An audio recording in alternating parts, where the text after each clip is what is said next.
iz današnje epizode. Zagovornik načela enakosti Miha Lobnik. Ljudje v stiski potrebujejo primerno in učinkovito pomoč in velikokrat je pravna pot za njih prekomplicirana, bojijo se tudi posledic tega, če bodo uporabili pravno pot. Velikokrat pa tudi pravna pot njim ne prenese na primer odrešitve ali pa na nek način pomiritve in to ostaje odprti izzivi. In izredni profesor na Pravni fakulteti Univerze v Ljubljani, Tilen Štajnpihler-Božič. Časi res niso rožnati, kar se tiče vprašanja varstva pred diskriminacijo, enakosti, še posebej pa raznolikosti. Izzivi za prihodnost, tako v Evropi kot v Sloveniji, so, žal moram reči, z moje perspektive relativno neambiciozni in to je ohraniti tisto, kar smo do zdaj dosegli.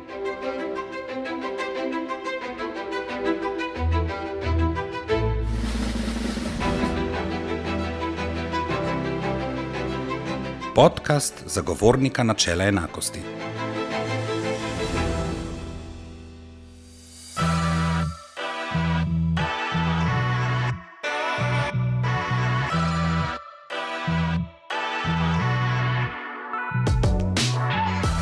Dober dan, dobrodošle in dobrodošli v novi epizodi podcasta Zagovornika načela enakosti. V Ljubljani je v začetku julija potekala globalna konferenca Berkeleyjevega centra za primerjalno pravo o enakosti in protidiskriminacijsko pravo, ki deluje pod okriljem Pravne fakultete Univerze Kalifornije v Berkeleyju. Tokratni podcast prinaša nekaj utrinkov z tega strokovnega srečanja, na katerem je sodelovalo več kot 150 strokovnjakinj in strokovnjakov za varstvo pred diskriminacijo z vseh kontinentov. Na koncu pa bomo predstavili še eno od aktualnih odločitev osrednjega državnega organa za varstvo pred diskriminacijo.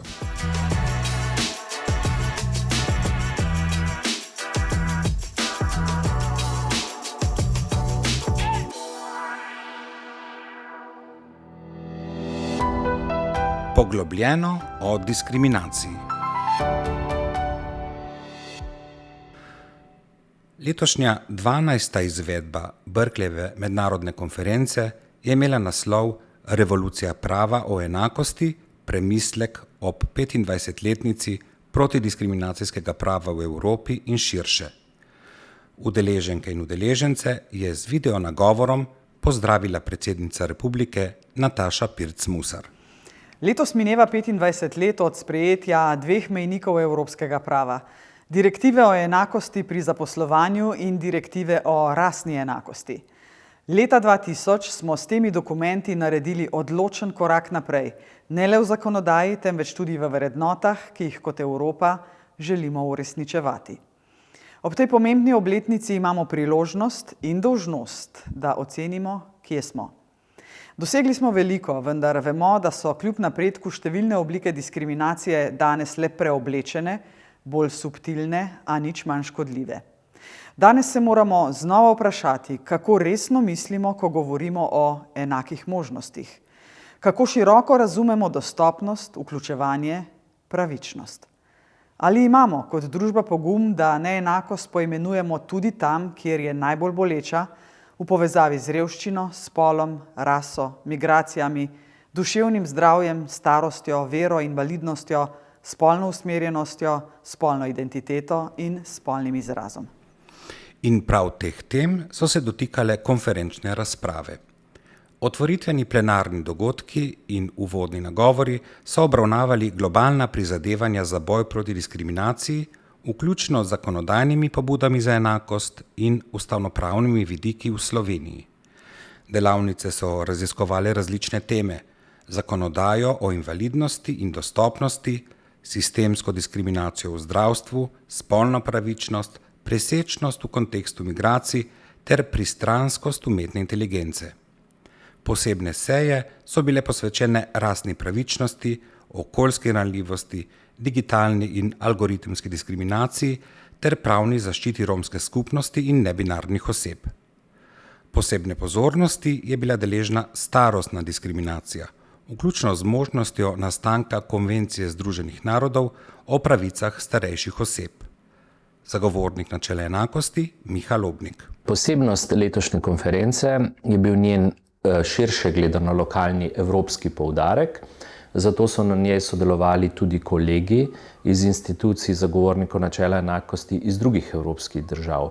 Gostili smo kolege iz Švedske, Avstrije, Belgije, Hrvaške in ena od osrednjih tem te konference je bilo tudi specifičen sistem varstva pred diskriminacijo v Evropski uniji, kjer so pred 25 leti stopile v veljavo posebne direktive, s katerimi je Evropska unija nekako zarisala smer sistemskega varstva pred diskriminacijo na področju unije, predvidela tudi razvoj posebnih institucij, kot je zagovornik načela enakosti, in posebej poudarila osebne okoliščine, področja, na katerih velja varstvo pred diskriminacijo, katere so prepovedane oblike, in vsa naša današnja zakonodaja v Evropi pravzaprav temelji na teh direktivah.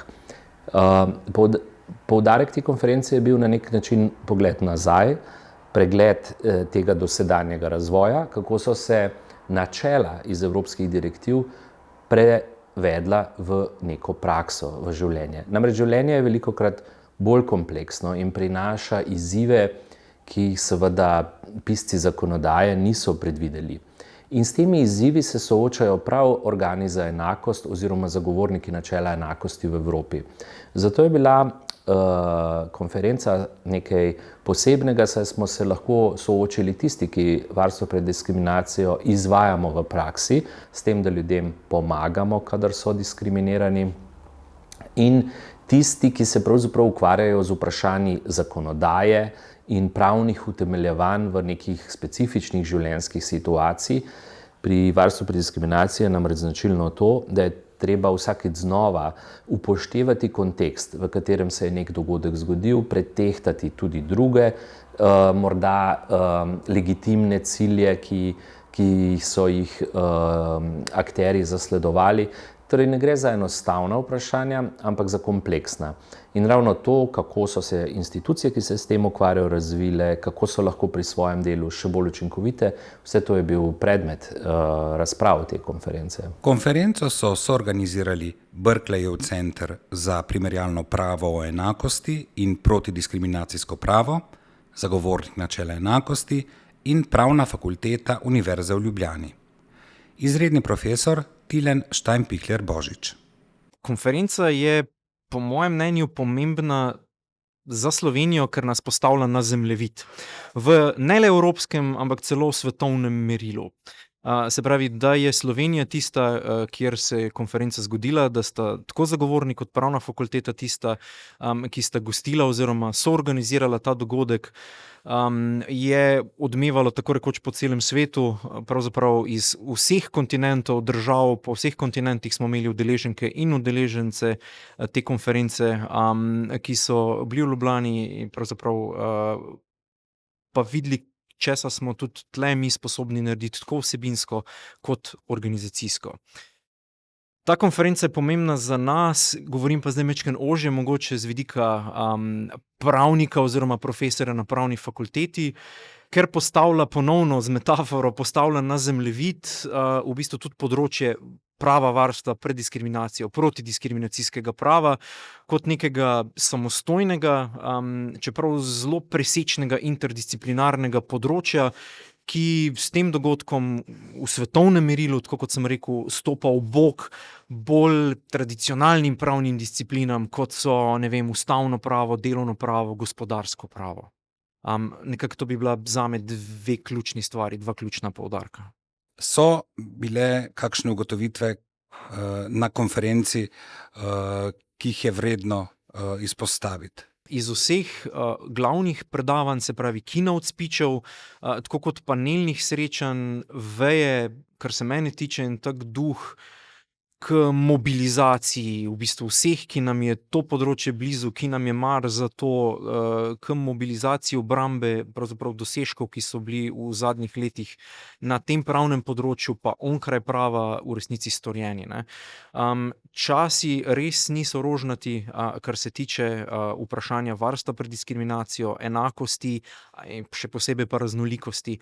Tako da nekako, stopiti skupaj, mobilizirati se pa pokazati v teh časih, kjer je vsaj v nekaterih delih sveta že pravzaprav kontraproduktivno sploh omenjati te teme ali pa govoriti o njih.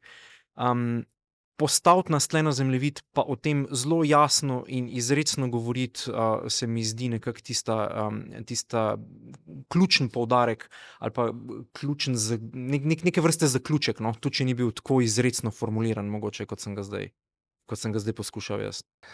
Kako ocenjujete razvoj varstva pred diskriminacijo v Sloveniji v zadnjih 25 letih, in pa kateri so mogoče glavni izzivi, za prihodnji razvoj? Ko sem razmišljal, še ko smo snovali pravzaprav, naslov in pa temo celotne konference o teh zadnjih 25 letih, ni naključno izbran datum, ne. Govorimo seveda takrat, ko je na podlagi transformacije v pravu EU to področje dobilo vnovični zagon, širom celotne EU. Zdaj ta razvoj je bil na nek način nasproten od eksponentnega. V bistvu gre za, kaj bi to potem bilo, logaritemski razvoj.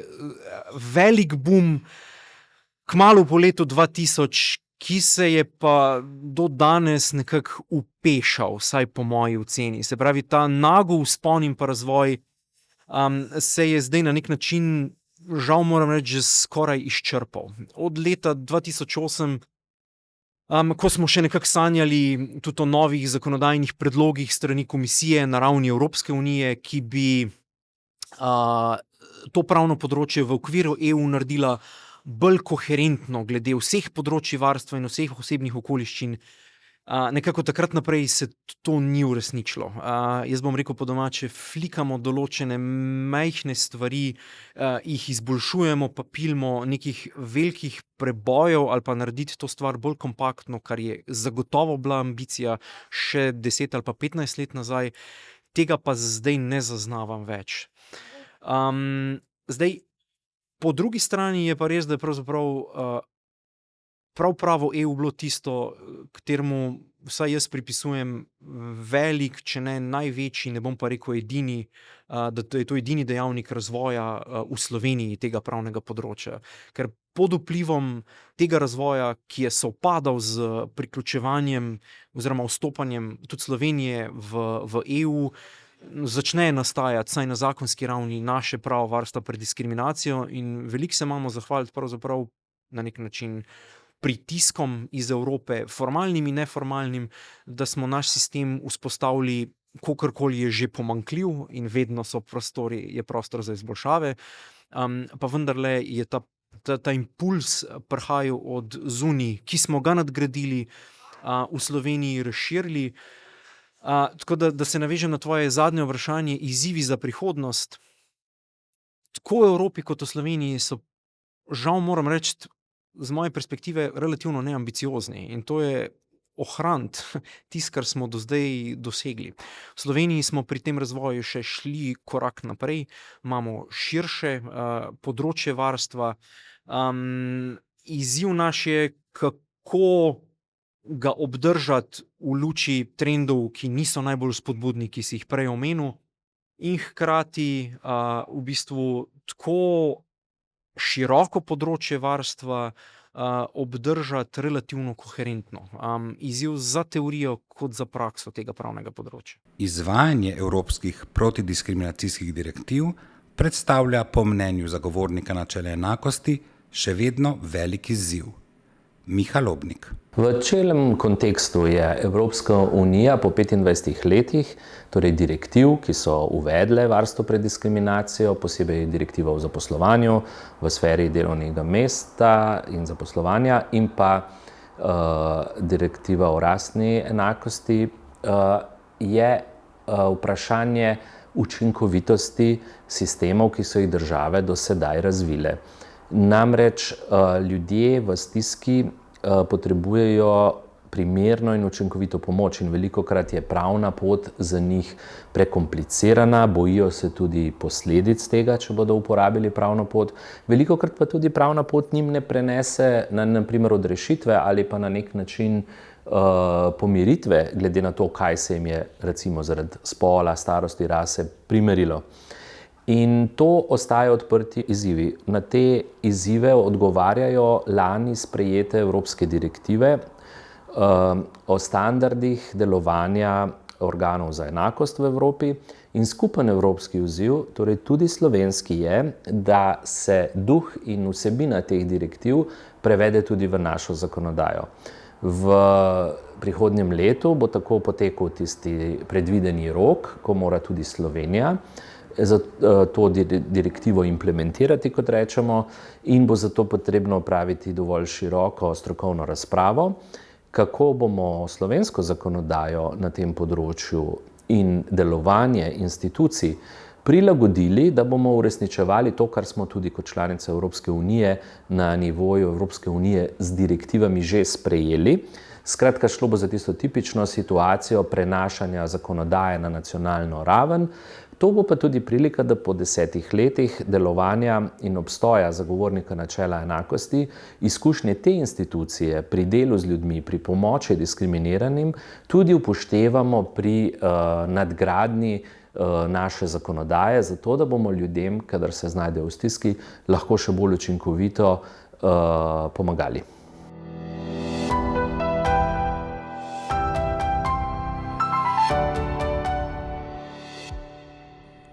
Za konec tega kratkega ekskurza v vsebine mednarodne protidiskriminacijske konference smo pred mikrofon povabili sodirektorja Berkeleyjevega centra za primerjalno pravo o enakosti in protidiskriminacijsko pravo Davida Oppenheimerja.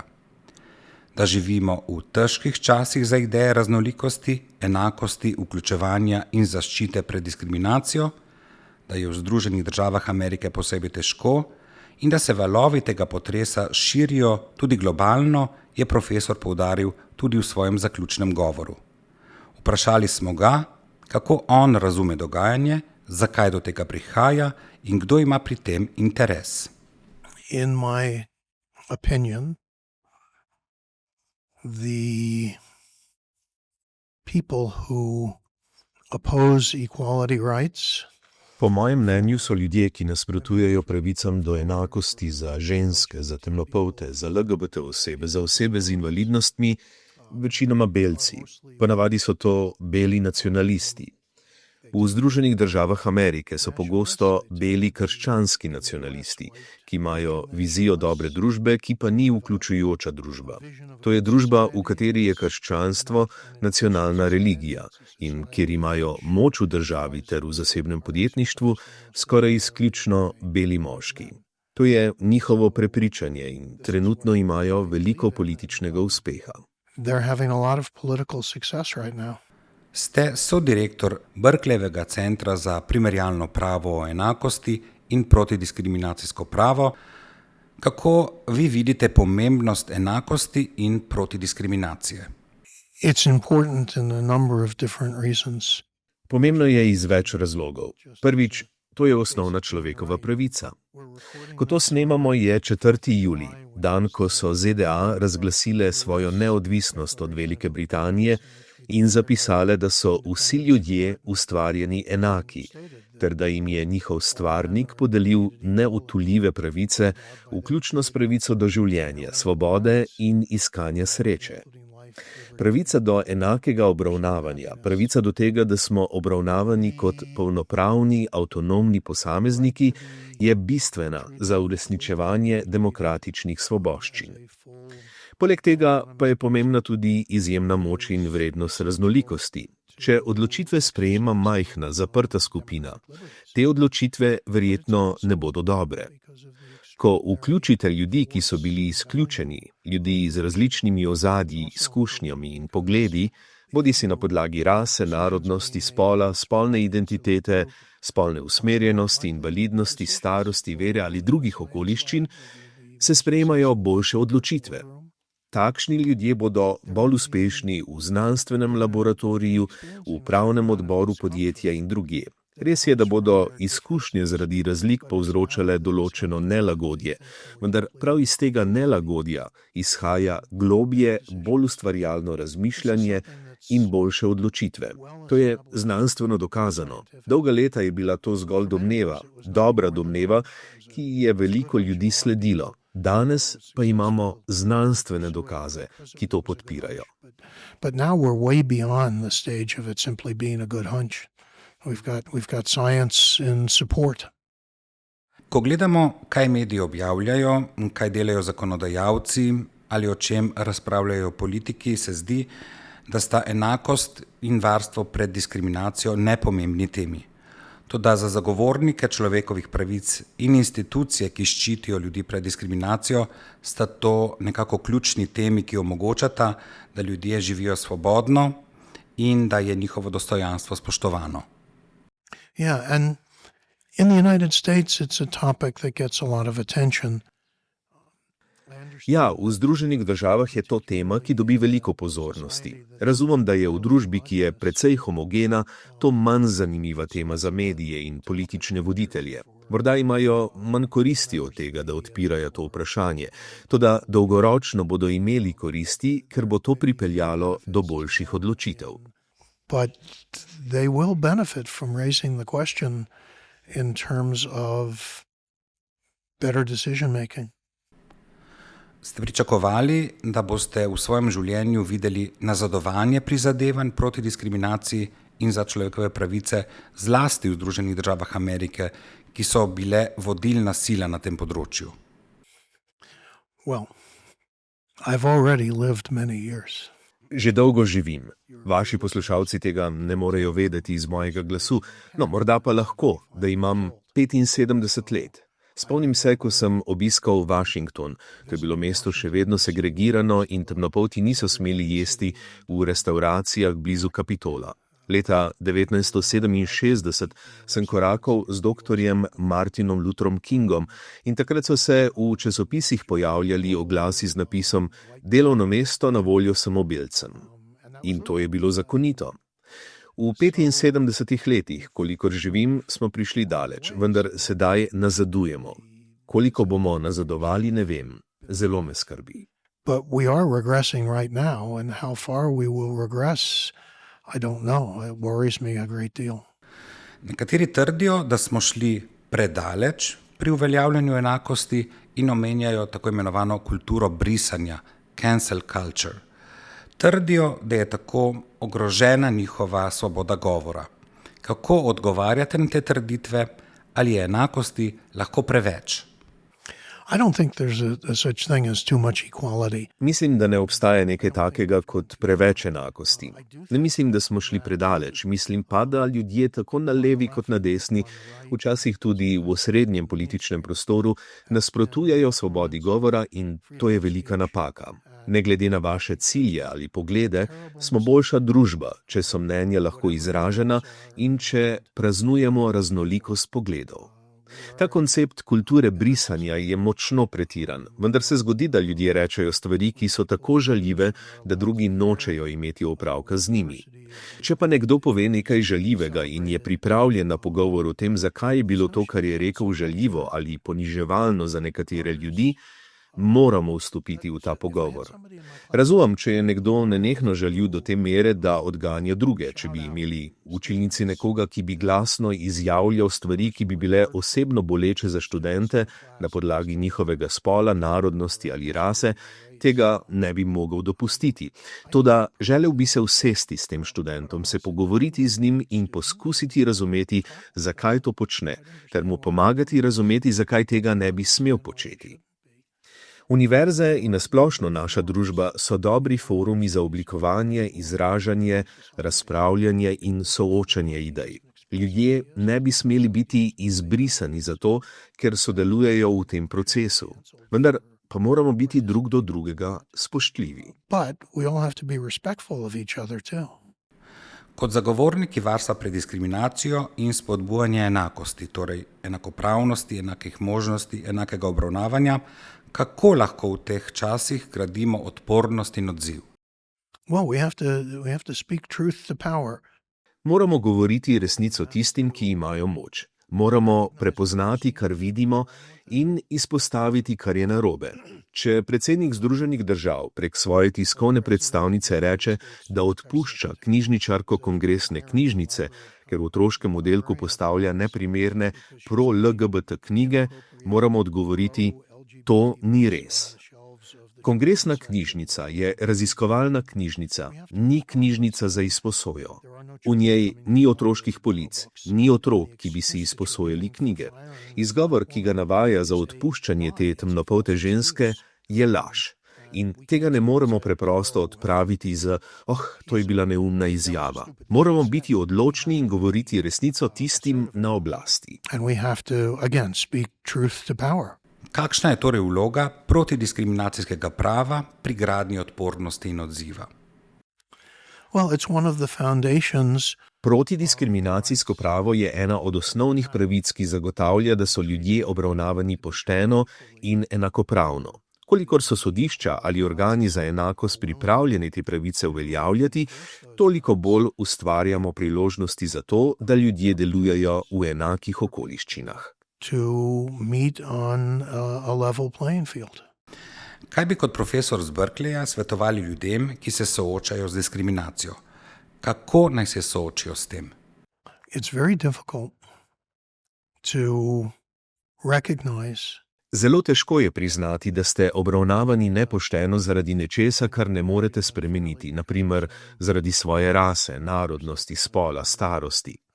To je boleče spoznanje in zahteva pogum, da se obrnete na organ za enakost, na odvetnika, ki je specializiran za diskriminacijske primere, ali na nevladno organizacijo in jih prosite za pomoč. Imam ogromno občudovanja do ljudi, ki so pripravljeni stopiti naprej in se izpostaviti bolečini in težavam, ki jih prinaša preiskava ali sodni postopek. Toda sredstva za zaščito so na voljo in če jih ljudje izkoristijo, bo družba napredovala v zaščiti drugih.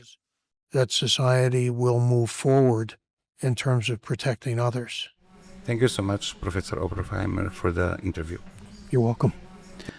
To je bil torej nekoliko poglobljen utrinek vsebin 3-dnevne mednarodne protidiskriminacijske konference, ki je bila v začetku julija v Ljubljani. Zdaj pa še skok v čisto aktualno odločitev osrednjega državnega organa za varstvo pred diskriminacijo. Aktualno pri zagovorniku.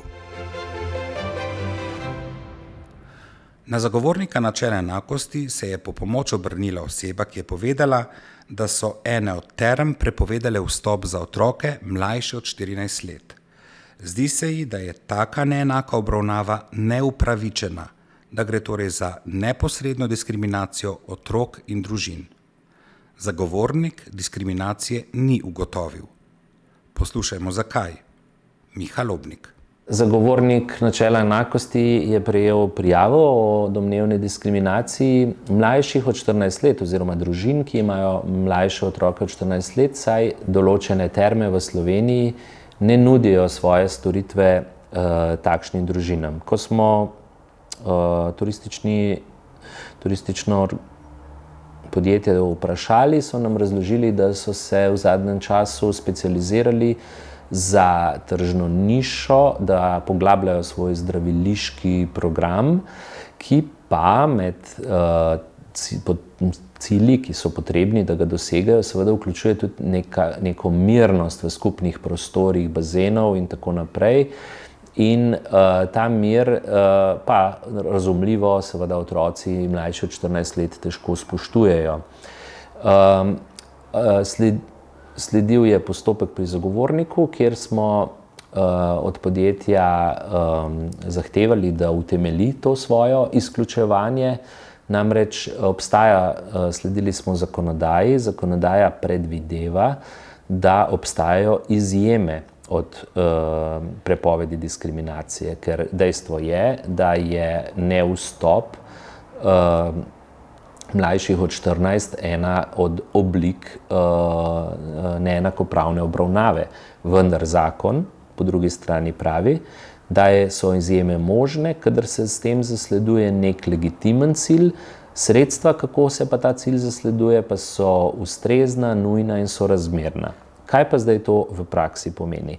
Legitimen cilj, ki ga podjetje, ki ponuja termalne storitve, zasleduje, je ustvarjanje mirnega okolja, ki je na nek način konsistenten z naravo njihovega produkta in sproščanje, ki naj bi ga ljudje doživljali, kadar obiščejo tak objekt, je seveda povezano s tem, da ne povzroča nekega nekontroliranega hrupa, trušča, vriskanja in podobno, kar lahko dosežejo, če seveda iz teh namestitev seveda izločijo, da rečem tako, otroke mlajše od 14 let.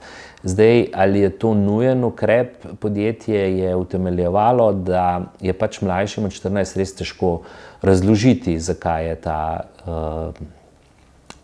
hišni red potreben in to od njih zahtevati. Torej, na nek način ne vidijo drugega načina, kot da omejijo ta obisk. Zdaj pa tretji faktor, ali je to sorazmeren ukrep.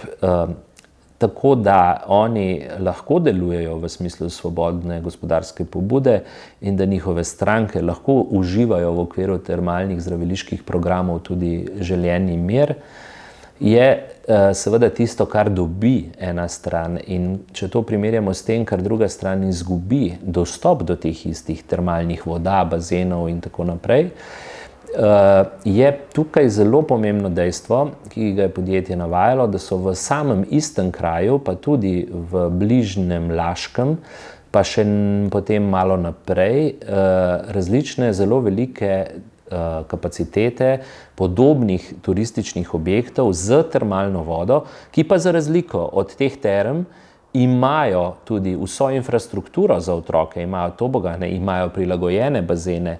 Skratka, infrastrukturo, ki lajša tudi izvajanje programov za otroke, njihovo bivanje in ljudje, torej družine z otroci, seveda niso izključeni iz termalne zdraviliške rekreativne dejavnosti, ampak jo danes še vedno lahko uživajo v večini bližnjih ponudnikov podobnih storitev. To se mi zdi pomembno poudariti, zato ker so takšne odločbe, kjer se na nek način srečujeta in med seboj tekmujeta dve različni pravici. Ustavna pravica do varstva pred neenakopravno obravnavo in neka druga svobodna gospodarska pobuda, da takrat se vedno opravlja ta tako imenovani test sorazmernosti. In test sorazmernosti vedno opravljamo v točno določenem trenutku in prostoru in na točno določenem primeru. Skratka, ni mogoče razumeti te odločbe kot absolutno bianko dovolilo vsem zdraviliškim objektom, da lahko kar tako brezkompromisno zaprejo svoja vrata za ljudi mlajše od 14 let. To vprašanje se bo v prihodnosti gotovo še kdaj odpiralo in vedno bo potrebno upoštevati realen, trenuten kontekst.